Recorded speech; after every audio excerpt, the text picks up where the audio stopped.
Good evening. I have to tell you, early this morning I welcomed about 200 probies, those are FDNY in the making, students of firefighting who are about to become official firefighters. And when I said good morning to them, they said good morning back.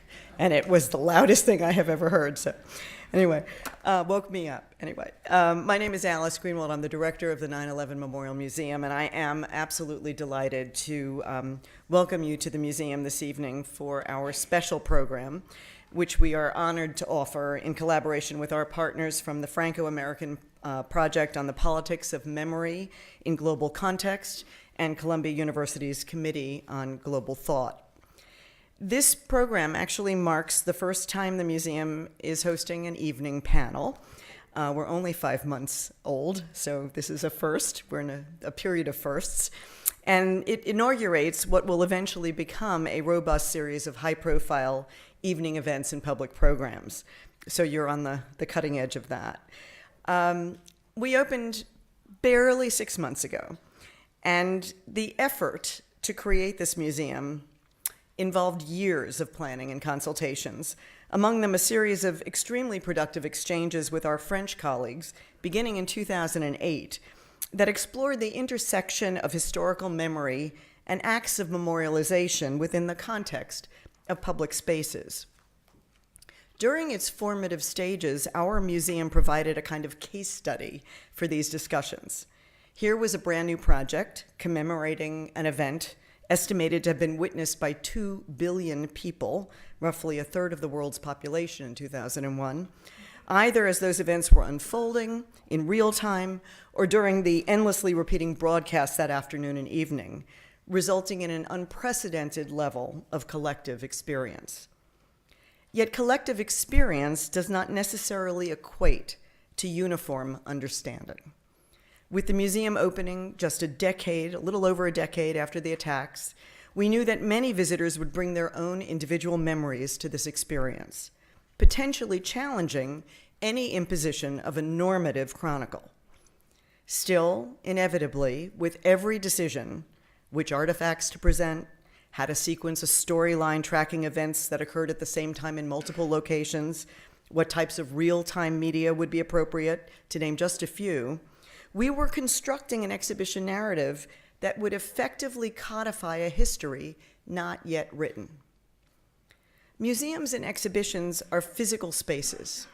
Memories, and memory is by its own nature intangible. It exists in the mental space where cognitive understanding and emotional intelligence intersect. So how do you construct a space in which memory can be animated? How do you balance commemoration with the imperatives of education, historical documentation, and the presentation of information that is both graphic and provocative?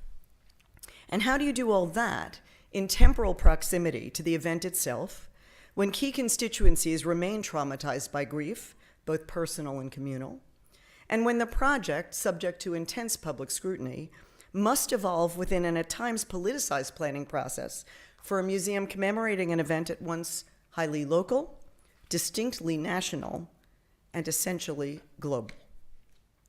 Well, the 9/11 Museum provides its own answers to those questions, and I hope that you will all have the opportunity to experience it. But tonight, we are fortunate to have with us an impressive group of speakers who will consider these and other thorny issues. You will shortly be introduced to them by our moderator, but first it is my privilege to introduce him. Bruce Shapiro is the executive director of the Dart Center for Journalism and Trauma, a project of Columbia University's Graduate School of Journalism.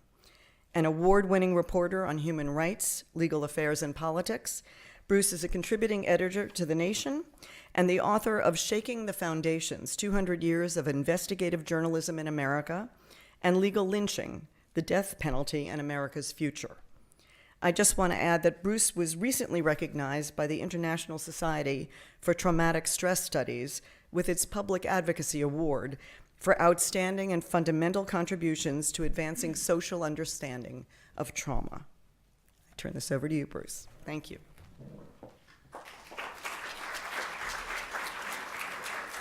Thank you. That's very kind. I'm going to say a few words from here and then invite you all to be part of a conversation. First of all, for the sake of the video, and in case you're in the wrong room, this is Remembering the Past in Public. We are going to be thinking a lot about memory and memorialization. This project, a collaboration between the museum and the Committee on Global Thought at Columbia University, is part, as Alice said, of a Franco-American project on the politics of memory in global context. A collaboration in turn between the Committee on Global Thought at Columbia and Maîtrise of CNRS, the University of Paris I. This project brings together scholars who study public memory, neuroscientists, cognitive scientists, and psychologists who study individual memory, and curators and directors of historical and memorial museums who present the past to the public. For the past 5 years, this project's main museum partners have been the Memorial de Caen in France, where I have been, a remarkable place, and the National 9/11 Memorial Museum here. Thanks again to Alice Greenwald, also to Cliff Channon and the 9/11 Museum for hosting tonight's symposium. As Alice said, I direct the Dart Center for Journalism and Trauma. Journalists, you might think of, well, we think of journalists doing the first draft of history, but I think for purposes of tonight, we might think of journalists as well as providing the first draft of memory. And then the second draft of memory perhaps comes in how memory is shaped through politicians and memorial speeches, and then a later draft, a later gloss, coming through a museum like this one, through memorials. We know from scientists that there are many different kinds of memory. From psychology and neuroscience, we know there are conscious and unconscious memories. We know that memories of trauma, of extreme events, of threat, are stored and accessed differently from conventional biographical memories. We know that some memories are overwhelming and with us all the time, and some are too awful to contemplate and are suppressed. And yet, at times, come roaring forth, unbidden, for us as individuals, sometimes for us as societies, or sometimes come forth because of the hard labor of isolated poets or journalists or museum curators who insist on confronting what is uncomfortable. From politics, we understand many different kinds of memory. We understand whose memories are validated and honored, whose memories are discarded and discounted. That lies at the root of power, and too often in our world, at the root of conflict. We know this is a global issue. We see the politics of memory driving very complex events tonight in Ukraine, in the Middle East, elsewhere in the world where conflicting public memories, conflicting versions of historical reality, conflicting memorialization, literally lead to the worst kind of atrocity and violence. But we also see it in our own history. From the historian and now Harvard president Drew Faust, we know how our own Civil War began to be commemorated in different ways according to the purposes of the decades after the Civil War in the North and the South. We know that we live in a country in which there is still no national memorial to those who died in the Middle Passage. We know that we live in a country where if you go to Tulsa, Oklahoma, you can find a small memorial to the end of the Trail of Tears, the great dispersal of first Americans, which consists of a small plot of land with a little plaque and a lightning rod. Hardly any commemoration at all. And we also know that we are a country of great memorials, of memorials to the Vietnam War, memorials to past conflicts. This place, this museum, is all about how a single morning gets remembered and understood. Yet even that, as anyone who's followed the history of this museum knows, is both painful and complex, both in conception, in design and construction, and in experience. I first encountered the 9/11 memorial outside about a year and a half ago in the company of a group of journalists from around the world who had come to Columbia University for a fellowship. They were from a number of countries, some from the United States, some from the Mideast, some from Eastern Europe and elsewhere. Many had covered the aftermath of 9/11 as it played out around the world. And to a person, this group of journalists, including me, I have to say, found this a curiously unsettling memorial, gazing down into the roaring water and the black reflecting pools. I think several of us felt the images and memories that we ourselves had absorbed as journalists over the last decade come rushing up out of the darkness. And that's okay. Memories should be unsettling at times. We're here to ask tonight to ask some very important questions. What is the purpose of memorial, of memory? To remember what? To what end? Past memorials to conflict make us proud sometimes, World War II memorials, for example, but cover up atrocity. Maya Lin's great Vietnam memorial seems to invite contemplation in a different way, and also, finally, a kind of serenity. The Holocaust Museum, on the other hand, forbids serenity and insists on confrontation. What is our role? What is the role of memory? What is the role of memorialization? We are fortunate to have 4 extraordinary panelists here tonight to discuss these issues. They will each talk for 10 minutes or so. They've been visiting with the exhibition here, may reflect on their own work and how it relates to that or other subjects. William Hirst, psychologist at the New School and author of a remarkable 10-year study of individual memories of 9/11, which is really required reading for anyone who wants to understand how extreme experience gets metabolized. 2 people, I'm just doing it in order on my sheet here, 2 people down from him, Tomas Lutz from the Topography of Terror, the historical museum on Nazi crimes in Berlin. Henri Rousso, the historian of the French public memory of World War II, a subject that, as I'm sure he will tell us, has evolved constantly in the last decades. And Stephen Davis, the architect of this remarkable place.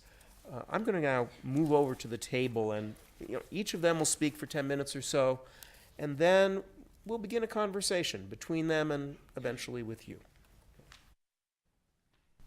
I took my chore, at least as it was described to me, is to sort of convey my impressions. And I've been to the museum twice, once about a month or so ago and today. And what links my memory from the first visit and what stood out once again today was the extent to which the museum relied on testimony of witnesses to the attack and of those who learned about it only from others. Indeed, the first area, when you first enter into the museum after this sort of very dark tomb-like lobby structure, is you hear the testimonies of people about how they learned about 9/11. Now, no single voice, if you noticed, is allowed to tell his or her story from the beginning to the end. Instead, one voice takes over from the other, completing the thought, perhaps with different details, but it's always sort of the same storyline. I woke up in the morning, my mother called me, told me to turn on the television, radio, internet. I saw the plane crash into the towers of the Pentagon. I saw people run, scream, stand stoically. I called my friend, wife, father, cousin. We just watched the TV in New York, Washington, St. Louis, London, Lisbon, Delhi, Tokyo, Beijing. Now, the reliance on personal memory didn't really end there. Personal testimony. Throughout the the section in which tells the sort of historical narrative associated with 9/11, there are alcoves in which one can hear stories, now not of people who learned about 9/11 indirectly, but by those who actually experienced it as employees in the World Trade Center, at the Pentagon, as first responders, and those simply at Ground Zero that looked up at the towers burning. And of course, these are intimate testimonies in a form of, and then of course there's also more intimate testimonies in the forms of answering machine recordings of people telling their mother that they love them, of husbands telling their wives also that they love them, and of friends calling other friends to convey the notion that they want their fond sentiments extended to one and all. Now, how powerful are these disembodied recordings? These are separated from the individuals, but they seem so powerful. And some of them resonate for us, I think, because we share the canonical story. We also had a call from a friend to turn on the television, and we also reached out to others to tell them to do so as well. There's a universalism into the story, I think, and we share this story whether we're in New York, St. Louis, London, Amman, or Tokyo. And there are those, and of course there are those whose stories, whose horrors we can only imagine, and the sound of those recorded voices, which we can only feel the greatest sympathy for. But these stories also resonate. They make the horror more concrete. We're listening to someone who is no longer and miraculously lived to tell the story. Now, as I was walking through the museum, I couldn't help in a very sort of selfish way think of my own research. And my research has been about essentially the stories people tell about 9/11. Shortly after 9/11, a group of psychologists got together, of which I was one, and we decided to try to solicit how people learned about 9/11 as quickly as possible after they had learned about 9/11, and then to track their stories that they told over as long a period as we had patience for. We also asked them information about what they knew about the attack, how many planes there were. Memory for the circumstances in which you learn of the attack are psychologists call flashbulb memories. Most of us have such flashbulb memories, and they tend to be elaborate, they tend to be very confidently held, and they tend to be often very vivid. And in fact, we tend to believe that they are completely, absolutely, positively correct. How many people have such a memory of learning about 9/11? How many people think that they're right? I know I set it up that you're not going to raise your hand.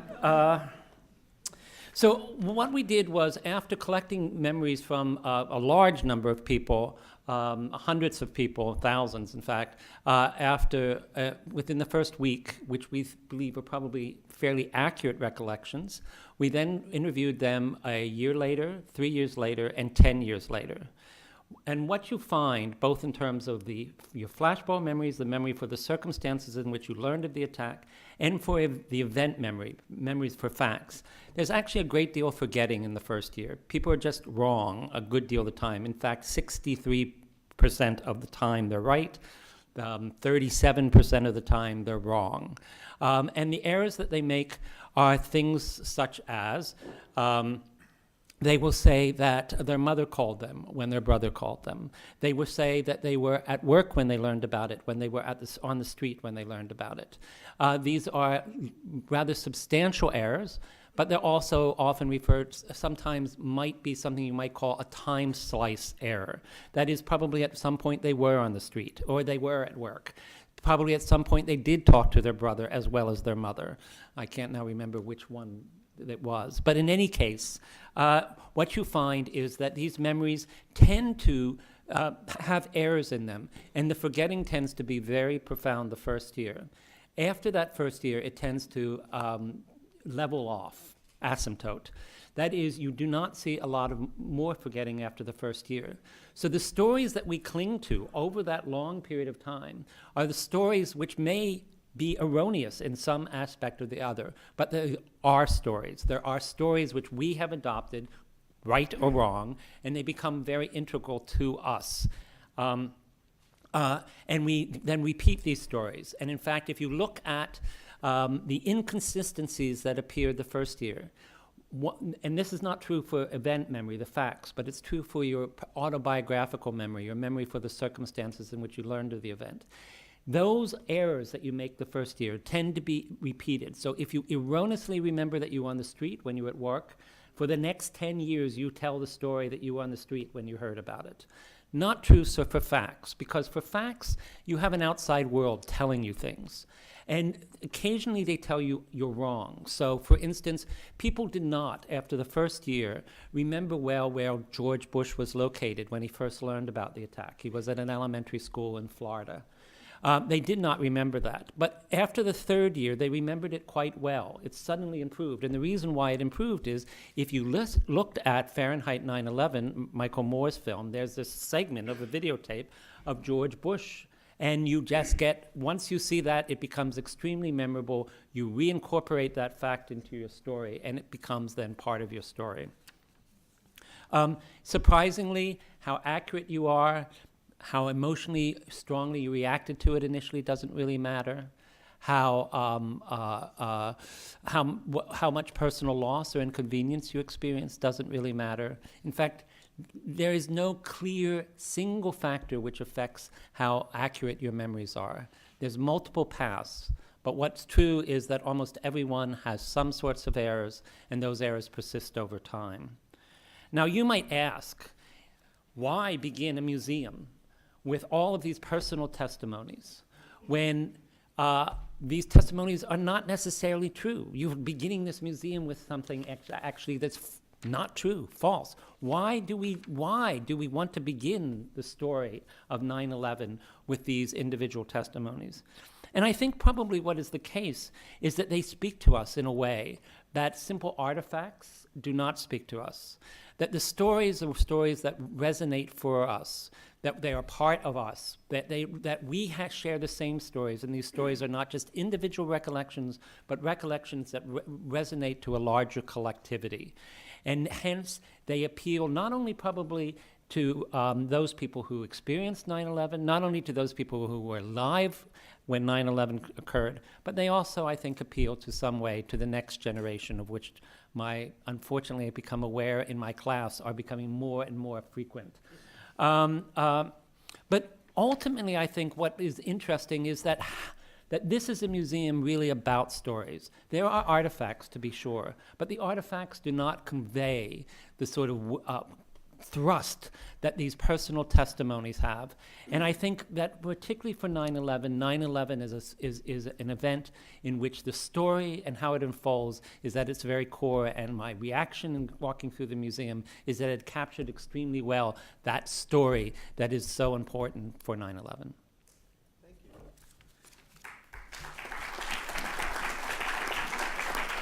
Henri, you are dealing with a series of events that happened rather longer ago, for longer in the past, and which have been, the memory of which have been revised, revisited, argued about for a while. How do you think about these things? Okay, first I would like to thank you for this invitation, and I'm a little bit embarrassed because I tried to play the game actually, and the game was, you have to see the museum. I saw it actually yesterday afternoon for the first time, and a little bit tomorrow, today. So I just have some first impressions, and I'm not sure to be able to relate it immediately to my own experience on other museums, on other periods. But I would like to present, even it could be provocative or if it's a mistake or whatever, my first impression. And my first impression, I will say it in a very few words. The very first impression coming from the floor and then go downstairs and have the feeling to visit a museum first on contemporary architecture and then a memorial on the victims. Two things which are absolutely related, of course, because of the story of 9/11. But my first impression was architecture. And my first impression, I know I'm probably wrong, but what I saw is a museum focusing, I have probably a different impression. I'm not a New Yorker, I'm from Paris, so I don't have any experience of 9/11 except what I saw on TV, like I don't know how many billions of people all over the world. But what I saw in the museum was something focusing on the Twin Towers, the building and their destruction. And part of the beginning, for example, of the museum is a kind of a tribute to the extraordinary technical achievement represented by the Twin Towers.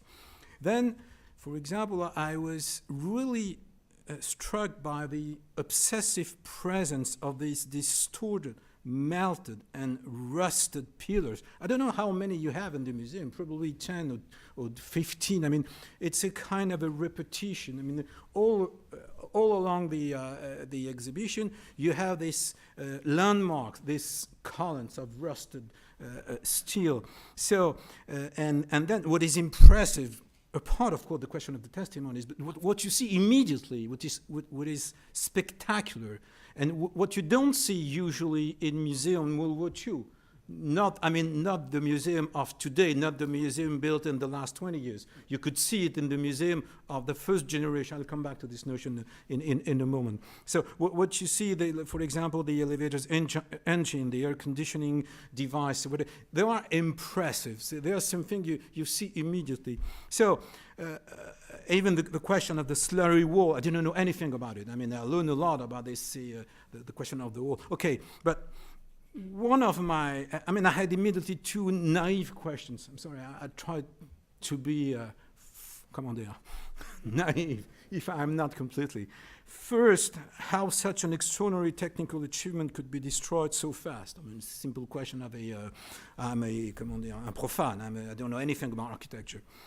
The other thing is more related to our discussion today, is the story of the destruction of the Twin Towers so important compared to many other questions which could be raised by 9/11 from my own perspective of a foreigner and from a historian. So then this is, let's say, my first impression. Of course, the museum is much more complex, and I didn't see everything. I spent, let's say, 2 hours and a half. So for example, also as a first impression, I was very impressed by the images after the entrance, the main entrance, of these people looking at the towers attacked. I mean, you can see the catastrophe through the eyes of the witnesses who have been filmed, because we have images. This is one of not a big difference, but and there were so many images available to represent the event, which was not the case for Museum for World War II, at least the first generation. Now we have a lot of images for many reasons I can't explain in detail, because they have been available, because we have found new sources, because now it's possible to build an entire museum with images of World War II, which was absolutely unknown, even video. Here you have so many images, and this is another impression I had. This is a museum based practically only on visual. It's visual memory. It's an visual memory and also repetitive images. I was surprised. I mean, it's not a criticism, but I was surprised to see how many elements are regularly repeated in the course of the exhibit. I mean, I was speaking about this column of the towers, but also this obsessive image of the tower burning. You have, I don't know how many, probably 100, I don't know, 50. It's the same image, seen from different points, seen from different actors. But it's like you have to see it again and again and again. I mean, you as a visitor. And I have, maybe I'm wrong, it's just some ideas I wanted to put on the table. This looks like a trauma a little bit. I mean, you think again and again and again to the same images. The trauma is you can't erase images from your own mind if you're traumatized. And not all the victims are traumatized, but those who are traumatized, it's one of the symptoms. So here it's like you have to feel This was my impression. You have to feel like if you are a traumatized victim and see the same images all the time, all the time, all the time. I don't know if it's if it's been a name, but it's one of my impressions. So if I have just 1 minute more, Yes, I wanted to say two problems. I put it on the table and then we will discuss about it. First, I'm a historian. Okay, so and I've been invited probably to speak about a little bit my point of view of a historian. My question is, what is the status of history in this museum? I mean, the status, not what is said about the explanation, or what is history in this museum? And if I give an answer from my own perspective of a professional contemporary historian, history is mainly the story, which is not exactly the same thing, the story of a single day. The story of a very factual, very precise, minute by minute from 8:46 a.m. onwards of the exact course of what happened on 9/11. This is a story. This is focusing on one day. This is focusing on the eve of the catastrophe. This is not exactly history. I mean, at least to my point of view. Let's apart the question of the causes. I've been a little bit frustrated by why 9/11. Of course, there are 2 or 3 rooms about what we can call history, what is Al-Qaeda, the rise of this movement, why they decided to attack. But I was really, je suis resté sur ma faim, I said in French. I mean, I was frustrated because I don't see any real explanation. It's like from the towers. The USA are presented in this perspective as victims of a small group, a very small group of fanaticized people. But how a bunch of terrorists succeeded to defeat the most powerful country all over the world? This is exactly the same question as the towers. How this extraordinary achievement of the tower could be destroyed in such a few minutes. And I think there is a kind of a symbol, and the two things are linked together. So, to my point of view, it lacks, but we discussed about that a few years ago, so it's not a surprise probably for you of what I'm saying. It lacks me some perspective, I mean historical perspective. This is an event, this is a very short event, this is a catastrophe or an event in the sense of Hannah Arendt. I mean, things were different before and different afterwards. So, but why, for example, just a question, is 9/11 a milestone in contemporary history? The fall of the Berlin Wall, we know probably since the very beginning until today, is a landmark in the contemporary history. We know that things has completely changed after the fall of the Berlin Wall, including the way we're writing history. For example, as a specialist on World War II, we contrast history of World War II in the same way before and after the fall of the Berlin Wall. So this was obviously a change. What about 9/11? I don't have any answer. I mean, I'm not a specialist on 9/11, but at least the question deserves to be raised. Is it an important landmark in history? So, and my final statement must be, to my point of view, and this is not all a criticism, this is a first generation museum. I mean, a museum built relatively close to the events. And we have some examples in history. Yad Vashem was built in 1957. In Paris, actually, the first museum and memorial, there was a kind of a confusion between the two things, was built in 1953. So less than 10 years after the Holocaust. So, and in this kind of museum, you have many particularities. One is all of the people who will visit the museum have a direct experience of what happened. I'll give you an example. I talked to a friend of mine who's living in New York. I mean, she's a New Yorker. You have to go to this museum. And she said, I don't need to see what I already know. So this is a very particular way to present things. And probably it's much more difficult to address such a museum to people, to an audience who knows, will live through the event, than to explain it 30, 40, 50 years after. What do you say about history is not written? Yes, but a museum is part of the writing of history, precisely. I mean, that's what is at least my point of view. And in a certain sense, focusing on memory is a good thing, but at the same time, I don't know if you will agree, but you can't remember what you don't know.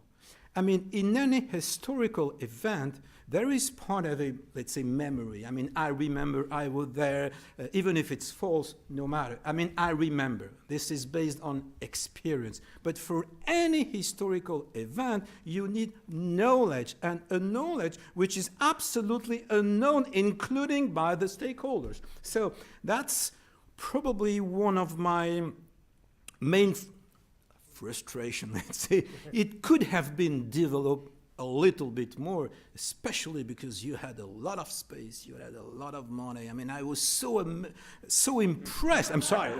I mean, I compare it to a museum in France or even in Germany, I don't know, but it's simply not possible to compare. So, and even I had this question in my mind. I don't know what my colleague, German colleague, will say.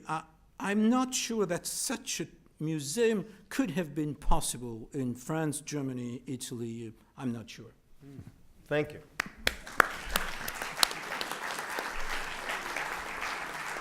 Tomas, you lead a project which is very much about second generation memory. It's not a first generation museum. How do you think about these things? Yeah, first of all, giving a short answer to the last question of Henri Rousso, I'm happy that we have not the necessity to build such a memorial. Unfortunately, we did not have such an attack in Germany during the last decades. Also, I'm very happy that I had a chance to contribute to this discussion, because for me, many things are new. For my personal approach is the 9/11 attack was not only attack against the two towers, it was also attack against my living style. And I have the feeling that was for many people, at least in Germany, and maybe you have said it also earlier in many other countries too. So maybe that's the reason why we do not have only here a 9/11 museum. So Henri Rousso can and Denis Peshansky can tell that they have a temporary exhibition about 9/11 in Caen. There are some other 9/11 museums who deal with these questions out of the United States. So it's interesting that it's a new kind of museums dealing with terror attacks, and maybe that's a totally new thing compared what we have done before. So you told me I work for the Topography of Terror. I will explain it in 2 sentences a little bit later, but also I'm a member of the ICMEMO, which we have founded about 13 years ago. That's among the auspices of the International Council of Museums, an international committee for memorial museums for victims of state or of public crimes. So also not only 70 years ago, but also we deal with much more recent crimes. But if I deal with these issues, if I deal with the dictatorship, if we have to deal with crimes against humanity, so we have a specific frame, we have a specific time, and we have a specific landmark, we have a specific groups of victims. But here, maybe we have a totally new development. We have a terror attack against people, but also, for me, the interesting thing is that also in other places concerning other terror attacks, people are starting to think about memorials and museums. So if you go to Utøya in Norway, so maybe you can see that they are thinking about a memorial museum too. If you now, maybe 72, there was the terror attack of the Palestinians against the Israeli sport people in the Olympic Games in Munich, and now about 40 years later, now there was a competition, and they will build also a memorial for a terror attack. Maybe that's really new. It's a totally new development, and maybe that's, for me also intellectually, it's not totally clear how we can deal with this. It's much easier to deal with what we are doing with the Topography of Terror, with a history which is about 17 years ago. But maybe if I would like to compare it also, you can see what are the differences and what are the challenges also for the museum and the memorial here. So the topography of terror deals with the Nazi crimes, yes and no, but the specificity of the topography of terror is that it's located, and the location is important, on a site where the terror institutions were. It was not the place where people suffered. Maybe we had also, the Gestapo had there also about 15,000 people in a house prison, but it was so important because it was a center of the police and the SS, and they organized the persecution of Germans who do not fit in the view of the Nazis, and especially afterwards they organized the crimes committed in the occupied countries. Starting in Poland, but also in all other countries, and they organized these crimes also against different groups of victims. First of all, against political opponents, then against people who do not fit in Germany in the view, so homosexuals, unemployed, homeless people. Jews are from the very first beginning on in a focus of this, but then also in West and East Europe during the war against different groups, and I think for the necessity to deal with this issue in Germany is because of the history, because there were crimes which were never committed in man history before. But if you go back to the memory of the First World War, normally people commemorated only their own victims, and as heroes, normally not as victims. And the people who were the criminals were the others, the people from abroad, so between French and Germany, for example. So the German soldiers in the First World War were the heroes, and the people who were responsible for this were the French people. And now for the first time in Germany, we acknowledged also people who were not ours, who were foreigners, who were on the edge of our society. That's the first specific thing. And the other thing, and this you can, I think for this also historical individual stories are important to understand. If you speak about 6 million Jews, it's a large number, but if you hear specific stories, then you can understand what's going on, what does it mean for specific persons. But to understand the situation, you have to also to understand the structures. So it's not enough to have only individual stories, to have many individual stories, but you have also to understand the structures. What's the structure of the police, of the SS and others, to understand the history. And in our memorial museums, we are not a memorial museum, we are a documentation center, but in a memorial museum they have the problem, and maybe that's a problem that you have here, which is obvious that on the one hand you would like to commemorate the people. That means that you be with empathy to them. On the other hand, you would like to educate with the history. But if you educate with the history, then sometimes you can't explain the history only in black and white. Then also sometimes people who became afterwards victims before also committed crimes, they behave bad to other victims and so on and so on. And that's a very problematic thing. And that's the reason why many of the memorial museums try to also in the landscape try to differ between the places where you have to commemorate, to contemplate, and the places where you have to educate. And if I come now back to the museum here, also I see the same thing a little bit. So you have the place where you have the commemoration place, and you have the historical exhibition. Nevertheless, we have heard it from the first two speakers, also the historical exhibition is a very emotional and very powerful exhibition. And so I'm wondering if it's possible to learn if you are so much involved in these emotions if you go to such an exhibition. And the next questions I can add what also Henri Rousso said, the question is what you can learn if you go to this exhibition. What I have learned today, and I have seen the memorial maybe two years for the first time, and I think the memorial is really excellent from my point of view.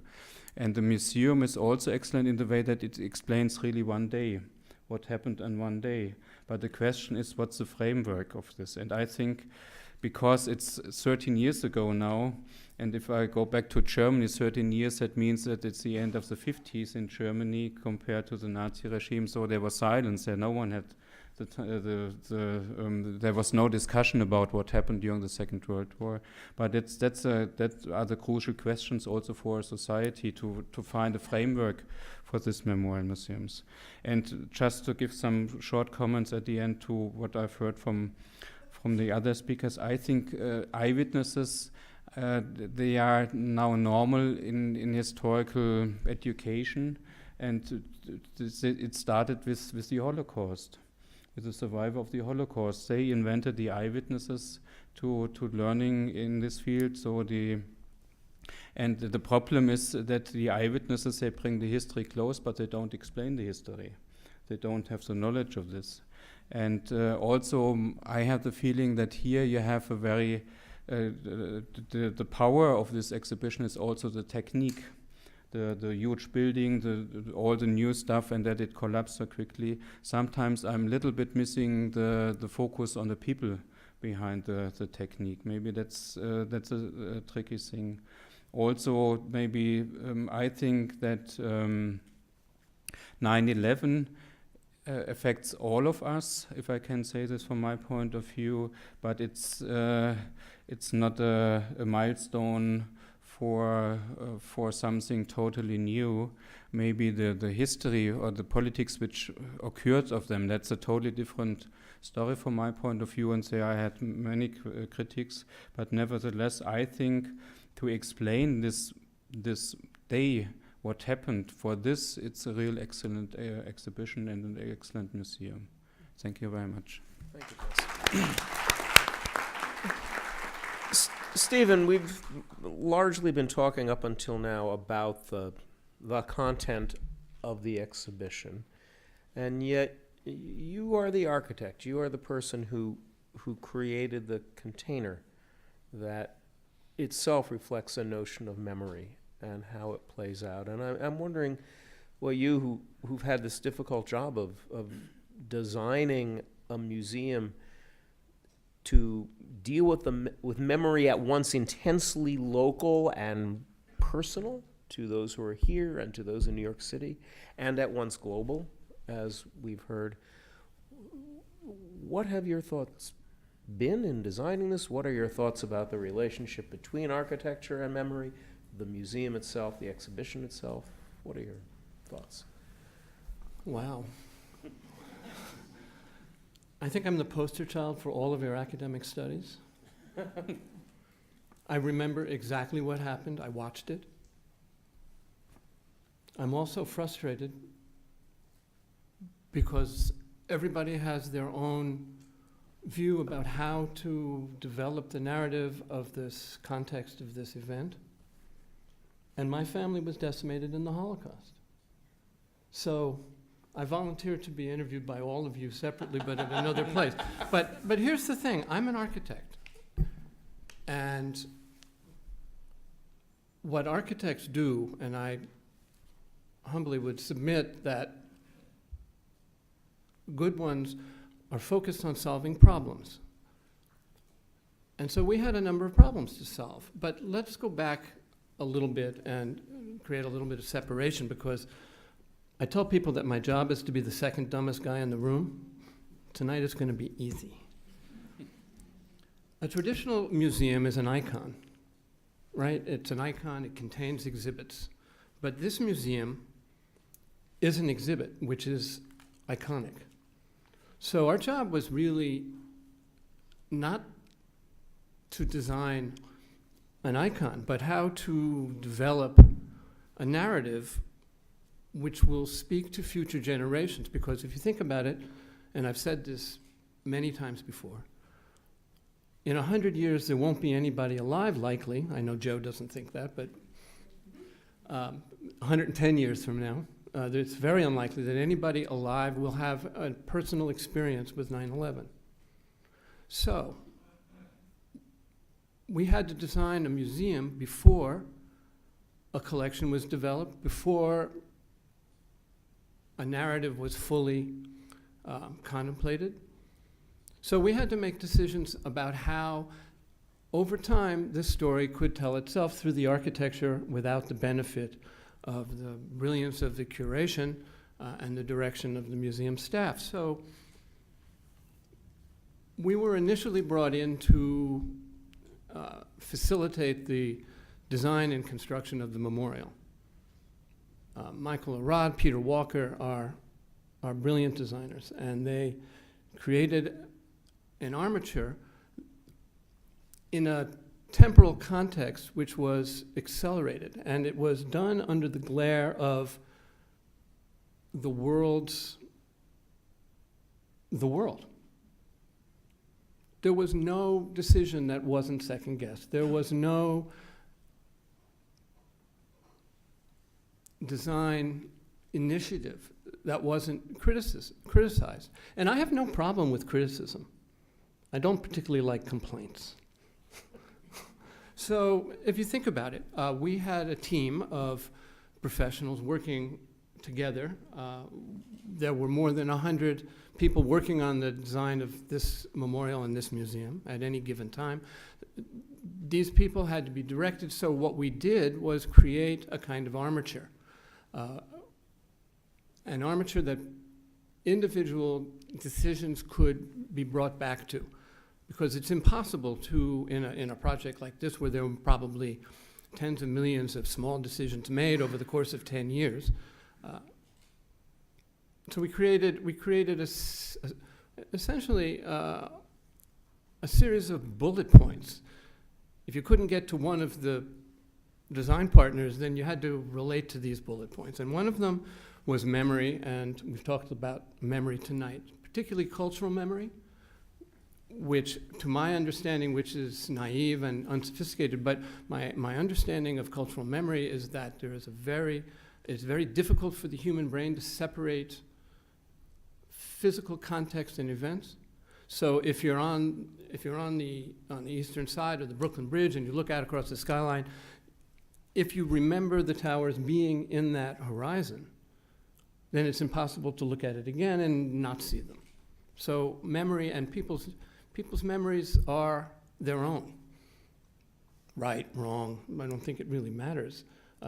It's a personal thing. We briefly touched on the issue of authenticity, although it wasn't made in that context. But this memorial and museum is at the site of the event. So there is a revelation in the context as you descend into this museum, as we developed it, which depends on accuracy and truth. The pools align precisely with the footprints of the towers. This is a very big deal. Were they shifted a meter or less in one way, in one direction or another, it would be immediately recognizable, and it would reveal itself to be untrue, and that's something that we couldn't embrace. The scale of the event, the scale of the facility, the scale of the context needed to be preserved and unvarnished. So we didn't do much to manipulate much of this, but we presented it. And we employed a few things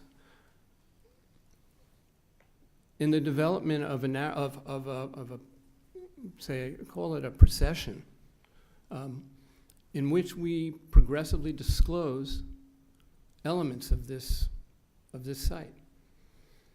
And the last of the bullet points, and I think probably the most important one, and I won't go too much further, is the notion of emotion.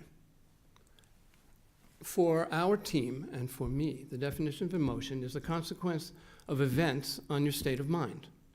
So these made up the design context for building and conceiving a museum which was being built at a very fast speed. The memorial was being built. It was not going to be possible to get back in, excavate, and build any kind of a museum facility later. So we got on with it. Now, one of the really interesting things is that we, as a design team, began to understand what trauma surgeons and police go through, because we were confronted with terrible things every day. We had to deal, during the recovery, more and more of the devastation was revealed. But we had a task to do, and architects very seldomly build for themselves. And we had a client, and our client had a mission statement and an objective, and it was our job to fulfill that. And so that, in a completely undefensive way, were our marching orders. So that's what we did. Well, thank you. I'm going to ask maybe a couple of things just to get some conversation going, and then we'll go to the room as well. This will be a conversation with all of you. I was struck really by something all of you said in different ways, which is the tension between emotion and fact, between individual testimony and history. There was an essay in the Forward, the Jewish weekly newspaper, a few years ago, called "What the Survivor Knows, What the Historian Knows," juxtaposing, I'm really exploring big tensions between new Holocaust scholars who were challenging, who could find no evidence for some of the most often repeated bits of Holocaust experience, lampshades and soap bars and a few other things, and survivors who said, no, I know this is true. And very thoughtful essay. To what extent are museums, these places of public memory, responsible not only for commemoration, but for challenging received wisdom or received history, and particularly sensitive on this site, given the contention over facts in the aftermath of 9/11, not the facts of the event itself, though there are some people who have a different version of history, but certainly fact versus emotion, and challenging fact or not, was a big issue for journalists, and I wonder to what extent it becomes an issue in museums and memorials. I'll start. I also, when I ended the historical section, when I went there, my first thought was, well, in 20 years from now, they're going to have to rip this whole thing out and start all over again. Because it really had no deep historical perspective. It was a museum that was built next to a memorial, and it was a museum which allowed those people that went there to resonate within a particular day. And I think the particular day is important in my mind. I don't know that we fully understand what it symbolizes, but for me, it does symbolize the possibility that a very long struggle is about to be undertaken. It probably proceeded before and is continuing and will continue for a while. The other thing in terms of large perspective, and I don't know if you went into this room, but I think it's somewhat telling, that at the very end of the historical section, or maybe it's not in the, I can't remember where it is, but it's, you go into this, it's at the end? Nearby, yeah. You go into this room and you have a lot of people, everyday people and important people, reflect on the meaning of 9/11 in a larger context. But it's in a side room. When I went there, no one was there. I sat there for a good 30 minutes listening to this. No one came in. And that context you're looking for was, if you like, very symbolically put to the side, because I thought that the museum was less about history, because it's too early to tell history, it seems to me, and more about that emotional resonance that allows people to realize we're dealing with a very deep symbol, and come to meet that symbol in some way, shape, or form. 20 years from now, we'll have to spend another gobs of money to rip it out and begin to tell history. Henri, Yeah. No, I understand what you say. I want to react on one point when you say it's too early. I mean, I've been working on contemporary history for now about 3 decades, and I've been listening to this expression, it's too early, but it doesn't exist. Since the French Revolution, since even the 18th century, contemporary history has been written despite its difficulties. And the main problem in writing contemporary history, whether you're a historian or in a museum, whatever, it's 2 things. At the same time, it's impossible. It's impossible. It's too close. We have so many problems, so many issues, so many patients. We don't have the outcome. On the other hand, it's absolutely necessary to do it. How many work, testimonies, the sources, whatever, which are related to history, have been produced in World War II before the end of the war, and in the immediate post-war period. So, if I go back to the museum, I will say, you say history is not written.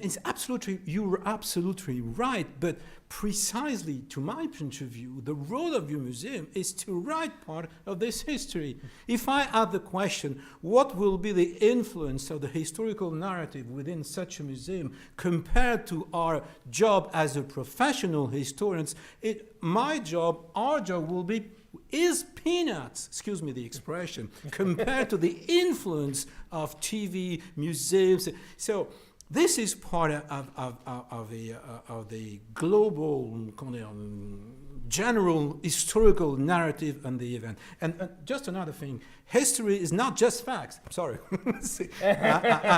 I'm a French historian, so so history, let's say to be brief, it's facts, it's interpretation, of course, it's questions. It's questions. The main problem in history is to raise the good question. It took sometimes a decade to raise the good question. And probably the best question to raise over 9/11 are impossible to raise today. Probably. But at least you have many other questions to raise. So, and you said it exactly. How to relate this horrible day, one day, this is a catastrophe, in the whole history, I don't know, of war, for example. For me, seeing my own impression of 9/11, in 9/11, I was in Paris in my institute, which is an institute dedicated to World War II, and we were working and we had the TV open. Okay, and we said immediately, this is a war. We are in the middle of a war. Probably we were wrong, but at least this is the first time, maybe I made a mistake, but I'm not sure, that the US territory has been bombed. Of course, it's a plane, of course, whatever, but it's bombed. And bombing is a long experience with the 2 world wars. So you have many other comparisons possible of cities bombed during the war. I don't say it's what you have to do, but at least this kind of question have to be raised in a way or in another, probably in conferences, lectures, whatever. But you can't just stay on one day. It's impossible, to my point of view.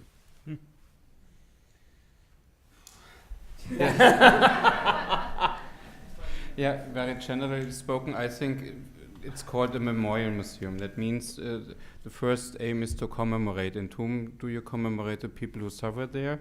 That were on the one hand the people who died there, and on the other hand also the people who suffered because they have lost families, friends, and others. So that's quite normal, and that's usual, and that's the first step if you would like to deal with such a traumatic history. And for me, though, that's a typical way to start to deal with such an issue.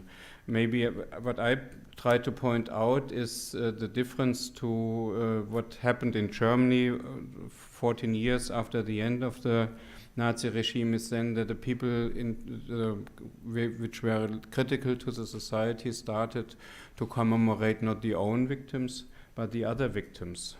And maybe that's a very important step in the society. And the next thing, which came on 5-7 years later, was then the question who was responsible for this. This is a much more tricky question for society. And I think that's a framework here. So what I say, what's quite problematic. So I personally, if I see that in Afghanistan soldiers using the 9/11 to say that's the reason why we are in Afghanistan, maybe from my point of view that's the wrong answer to the 9/11. But that's the thing what you have to discuss, and I'm sure in 20 years, I'm not sure if it's so easy to build a new museum here because of all the concrete things and other things, but you would like to have a totally different approach to the same question because of the passage of time, I'm sure about this. But nevertheless, I think normally you start to deal with your own victims. That's in Germany it was the same. We had a short period of 2 years under the auspices of the Allies that they people who were liberated, they erected memorials. We had many books published from eyewitnesses, but with the beginning of the Cold War, also all this was skipped, and we had only memories from generals who fought against the Soviet Union and others. That's quite normal. And the development and in a society is if you use it more for self-reflection in this way. And I think maybe the first step here is to commemorate the people, about 3,000 people here. And what I said is maybe we have also a new historical situation that not only concerning this attack 13 years ago, but also Utøya, but also other people. So we have different kinds of is it the crimes against humanity? It's not a dictatorship. What is it? So we have also as historians, as people who work for the United Nations and others who try to think how to prevent such things, we have a totally new situation. And also I think we have to think what does it mean if we would like to use a museum, first to commemorate the people and secondly to educate with this issue. And maybe that's, from my point of view, the education here is very much a very in-depth education of this one day and not of the framework. But maybe that's a problem that it's impossible in a society to really discuss such a framework nowadays. Stephen, thoughts? I think it's easy to overreach. That the definition of the problem facing the team which operates and directs the museum, which designed the museum, is necessarily finite. So you accept, I think, that over time there will be new information, there will be new technologies, there will be new ways of developing narratives, and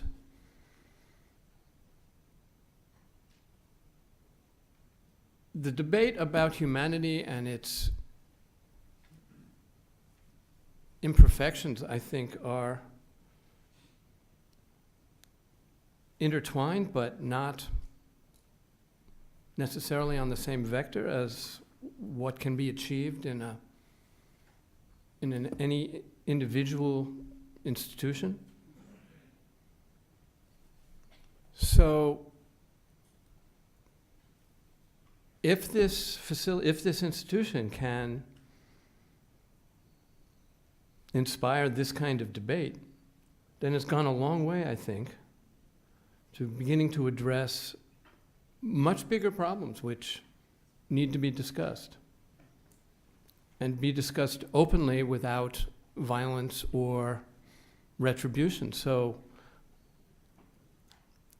what all of you are contributing to this conversation tonight, I think, is spectacular because, and I know, where were you guys 10 years ago when we got started on this thing?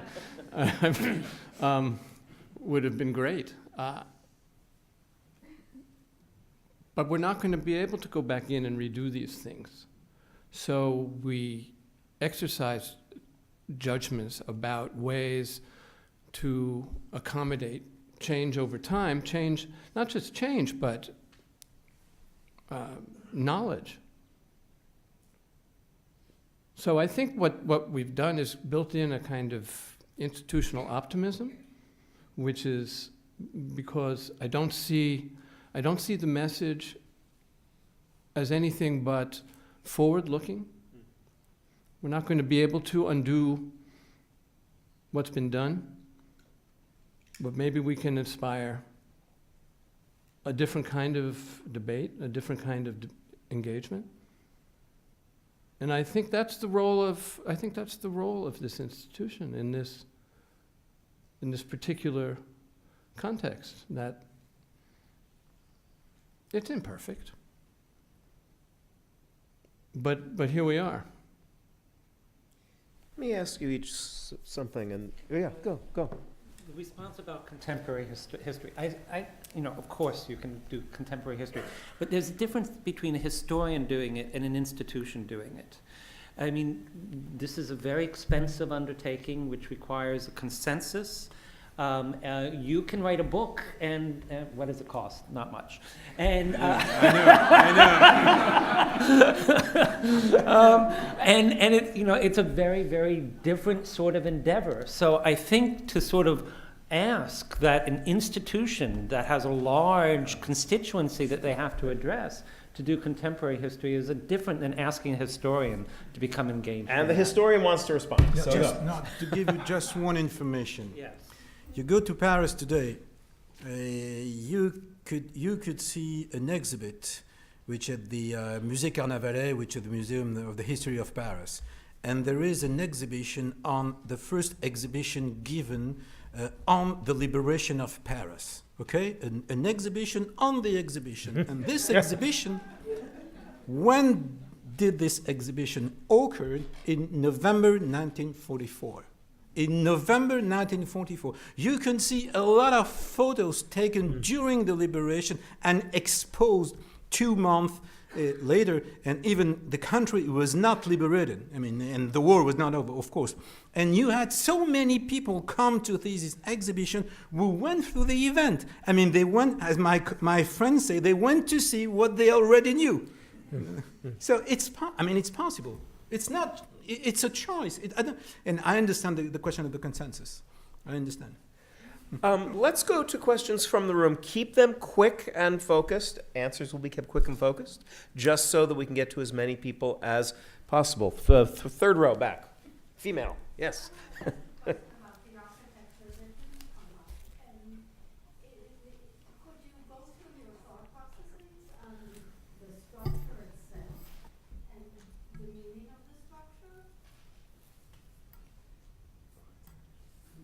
Succinctly.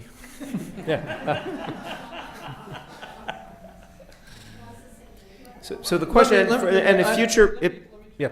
Succinct, and there was a competition to select a design for the memorial. There was a selected scheme. We were brought in to try to figure it out.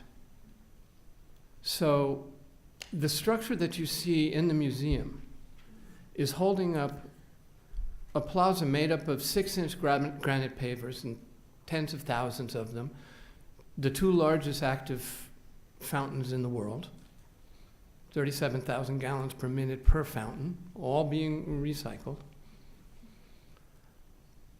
Hundreds of oak trees which will grow to be about 50 feet high or more. And at the same time develop an attitude, a spatial attitude towards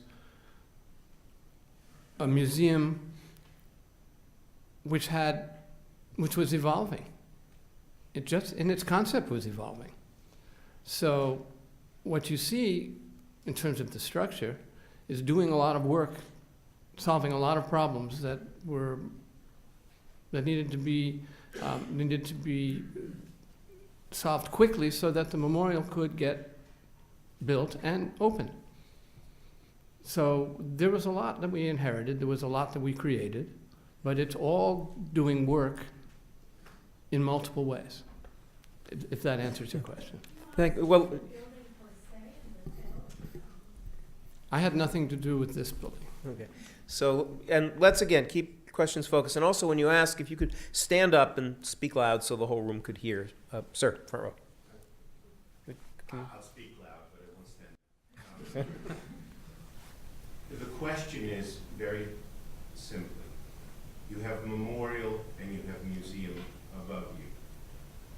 Is this a memorial to one day? Is this a memorial to 3,000 people being killed, which is a traumatic experience? By the way, the first attack on the United States was in Pearl Harbor. That wasn't even the first attack, but that was the beginning of an event that was World War II, where 60 million.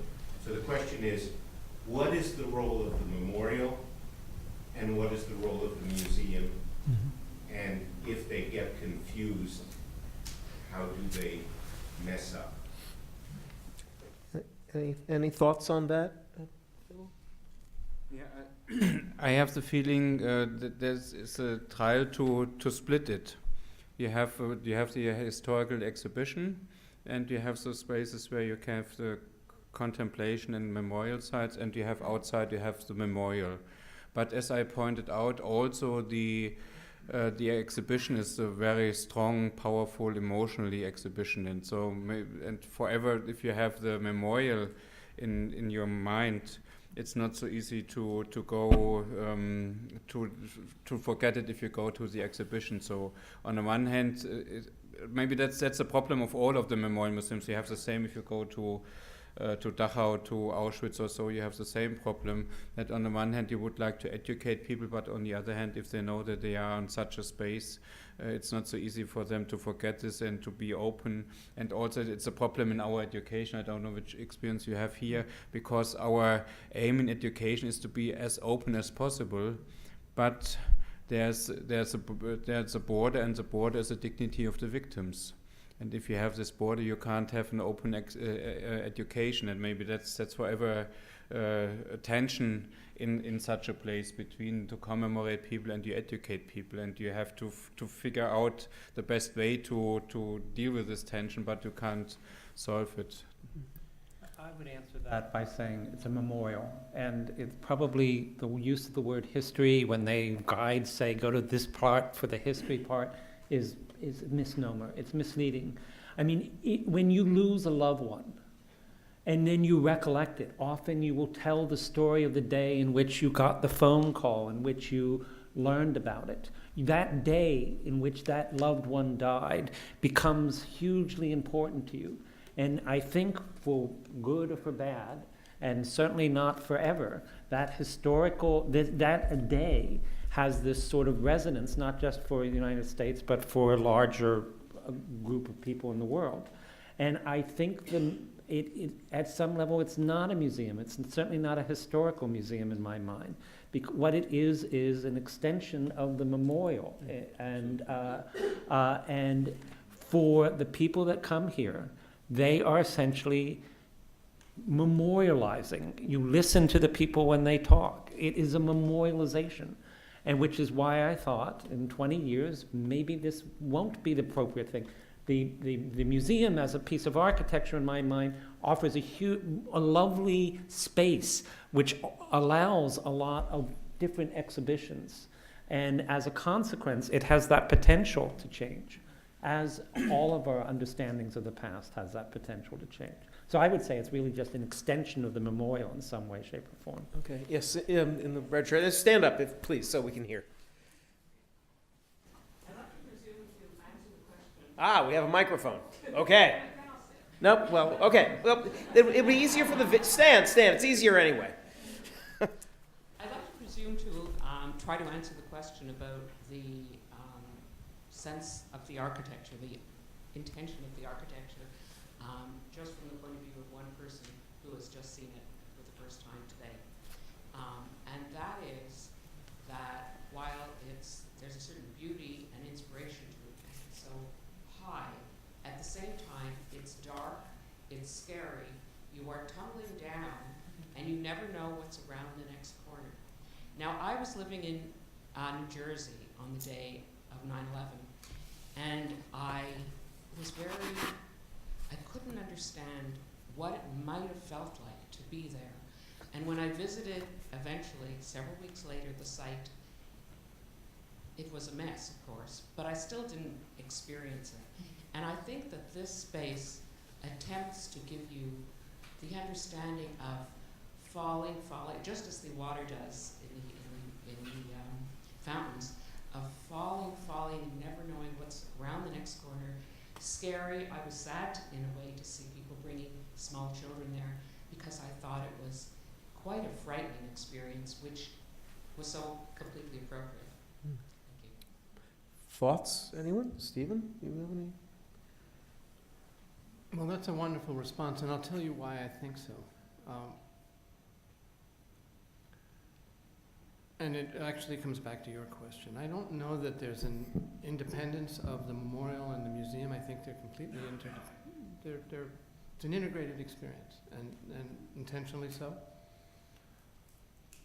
The sense of dissent, the sense of chaos, those notions are symbolic of what we experienced, either on the internet or personally. So I'll take that comment as an enormous compliment. Over on the third row on the side there. And let's get the microphone over there.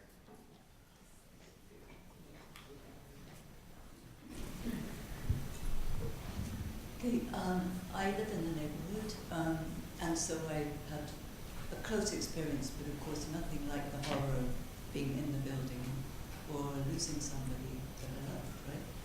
But to me, from the very beginning, from the moment I knew what was happening, and I, as I said, lived close, I thought about why.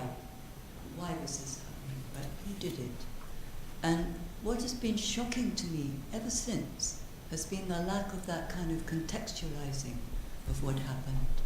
And I was part of a study of people somebody called me wasn't like the psychologist, but it was somebody working for a group of psychologists who called me every now and again to find out how I was feeling, if I was having nightmares, that kind of thing.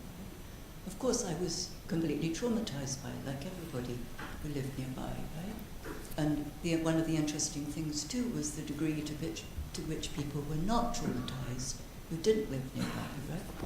But what became more and more shocking to me, but not altogether surprising, was that nobody ever asked me what I felt about the repercussions of 9/11.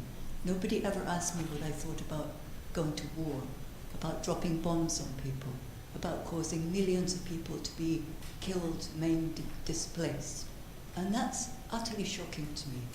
I wonder if we will ever contribute to a museum in Afghanistan and Iraq for their suffering, right? That we caused, that we instigated. So that's... Tomas, your work relates to this. How do you think about this? Yeah, on the one hand, one should be careful, so the museum can't solve all the problems of a society, and maybe there are also other places where where one has to discuss this. But maybe the why question, maybe it's the most important question. I agree with this, and what I believe, what the museum also should do, maybe also it has been said by Henri Rousso in the beginning, is, and what our task should be, is to raise questions and not to give the answers, or not to say that's a red line. What you have learned from 9/11 is to go to Afghanistan and to Iraq or so, but to raise questions. Why happened it? What can we do? What can we prevent? How can we prevent such events in the future? Maybe that's the reason why we are doing this work. Maybe that could be the next steps in this. But nevertheless, I think that's quite normal that at the beginning there are discussions. There are so many different groups of survivors who have their specific attitudes to this. Maybe we had the same situation with memorial museums, or we have it up to now. If we think about the memorial museum in Auschwitz to renovate it and others, and that's, for me, that's a quite normal process in a cultural atmosphere. And the important thing is that it's an open discussion, And the important thing is that also you try to understand the view of the others to the same thing. That I think that's quite important, and that's what we try to do. That we have a multi-perspective approach, because we have the approach from different kinds of victims, and we try to explain who was responsible that they became victims, and I think that's important. I'm going to ask all of you a final question. I'm pledged to land the plane on time here, but we can certainly continue the conversation afterward. Henri, I was struck by your observation about the repetition of the images of the burning tower, the repetition of the pillars, and so on. And it made me think very much about my own discipline, which is journalism. Now, in journalism, our version of the commemorative museum is the anniversary story. When it comes time, whether it's the anniversary of Katrina, the anniversary of 9/11, the anniversary of Pearl Harbor, we do these stories. And the big struggle, one of the big struggles we face, is how to avoid, is on the one hand to do enough repetition, engage enough with familiar images to remind people of who they are, where they are, arouse people's attention enough, and at the same time to avoid that sense of being trapped forever in the traumatic moment. Or on the other hand, the other danger in repetition of a story is cliche. You know, the opposite of arousal, of hyper-arousal, of being trapped in trauma would be the banality of cliche. From the perspective of each of your disciplines, as we think not only about this museum, but about how to tell the story of 9/11 and other atrocities, what have you learned about how to engage people with memory while avoiding cliche and perhaps moving the story forward without forgetting its essential importance? Stephen, do you want to start with that? You learned so much on your work on this project, I'm sure. I think you learn to trust your instincts. Mm-hmm. That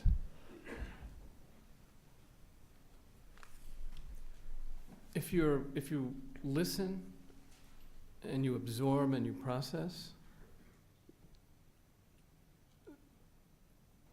then your response is unique and instinctual, I think. Rational but instinctual. And if I've learned anything, that's what it is. Thank you. Tomas, cliche? Over-arousal? How do we... Yeah, maybe the difference between a historian and someone who works in a museum, that the historian can write a book with many pages, but we have, I don't know, 2,000 square meters, so large is the exhibition space here, and we have to shorten everything. That means we have to be very short, and you can't explain anything in very detail.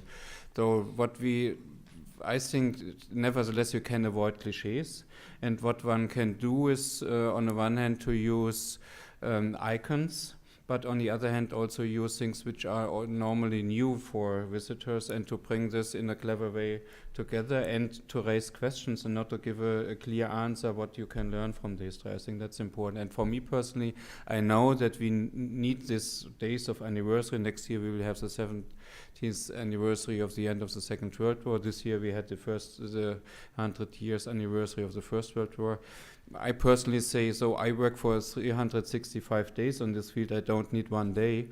Yeah. Nevertheless, I know that we need these days for the politicians, for the media, and for others.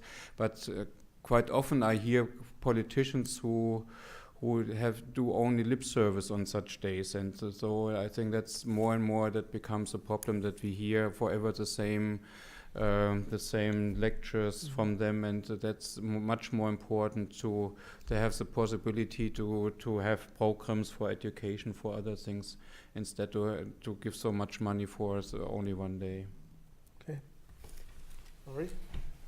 Well, about the cliche, I think, you know that better than I am, but if you repeat too much a cliche, it doesn't work. I mean, it doesn't mean anything. So this is one of the problem. And I would like to go back to the question of why. Why is not a question for historians. I mean, the usual question for historians, in a very traditional sense, very professional, it's how. Okay, the why. The question comes from the victims, the stakeholders, those who were there. So this is not a question raised by historians. This is part of the trauma. Why? Why has been raised during World War II, after World War II, until today? Until today, why was it possible? So many people have to address the part of a question to answer to the why, and the museum is not the worst place, at least to propose some of the answer, not all the answer, some of the answer. And you did it, actually. I mean, it's not the question you didn't. You did it. Probably not in the way I feel comfortable at the historians, but you did, and you will do it in the future, because you probably there will be more and more claims of more explanation. How was it possible? Okay, the tower collapsed, but why? How was it possible? Why such a hatred against the USA? I mean, the question has been raised since 15 years. And it's also a question for all over the world, including in France. We are part of 9/11. Europe is part of 9/11. I'd like to say, what's wrong with cliche? What's wrong with repetition? I think that if you look at the stories people tell, especially the stories that they tell about traumatic events, they take on, if you like, a very stable canonical form. You tell the same story over and over again. Just as a child feels warmth and affection and intimacy by listening to their parents read them exactly the same story over and over and over again, I think we also feel warmth and comfort by that repetition. Journalists may not feel that way for professional reasons, but we, I think, do, and I think that we are looking for some narrative truth that resonates with us, and once we have found it, I think we find great comfort in revisiting it over and over again. I think that's as good a place as any to wind up. Thank you all. The conversation can continue. People will hang around. Thank you again to the museum, to the Committee on Global Thought, to Carol Gluck, who pulled us all together. I should have thanked her earlier. And again, to our speakers.